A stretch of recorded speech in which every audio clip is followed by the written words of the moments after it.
সকাল সকাল মনটা খুবই খারাপ হয়ে গেল। এখন বাজে সকাল 8:30। এখন পর্যন্ত রান্না বান্না কিছু হয় না। দেখেন আমার রান্নাঘরের অবস্থা, উপর থেকে পানি পড়তেছে।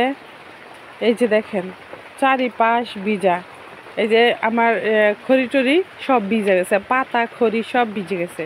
কীভাবে যা রান্না করবো আর বাচ্চার মুখে কীভাবে ভাত দিব সেই চিন্তায় বাঁচতেছি না। তারপরে হয়েছে এই যে আরেকটা হয়েছে, এটা কী বলে সূচনা চিকা বলে, এটা ময়রা পড়ে আছে এখানে। তো আমার তো এমনিতেই সামর্থ্য নাই, তার উপরে হচ্ছে যে বৃষ্টির জন্য কিছুই করতে পারতেছি না। রান্না টান্না সবই বন্ধ, প্রচণ্ড বৃষ্টি, তার জন্য খুবই মনটা খারাপ। সকাল থেকে রান্না করতে পারতেছি না, খুবই মনটা খারাপ। কি করব বুঝতে পারতেছি না। একটু পরে আমার বাচ্চাটা ভাত খাবো বলে চিল্লাচিল্লি করবে। কি করব দেখেন, খুব বৃষ্টির জন্য আমি মনে করছি কষ্ট করে রান্না করব, তার জন্য রান্না করে আসলাম। আইসা দেখি এই অবস্থা। এখন কি করি বলেন?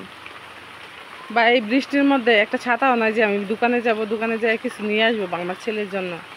মানে খুবই খারাপ অবস্থায় আছি। এমনিতেই বাবা মা ভাই বোন কেউ নাই, তার উপরে বৃষ্টি, খুবই খারাপ লাগে এই বিষয়টা।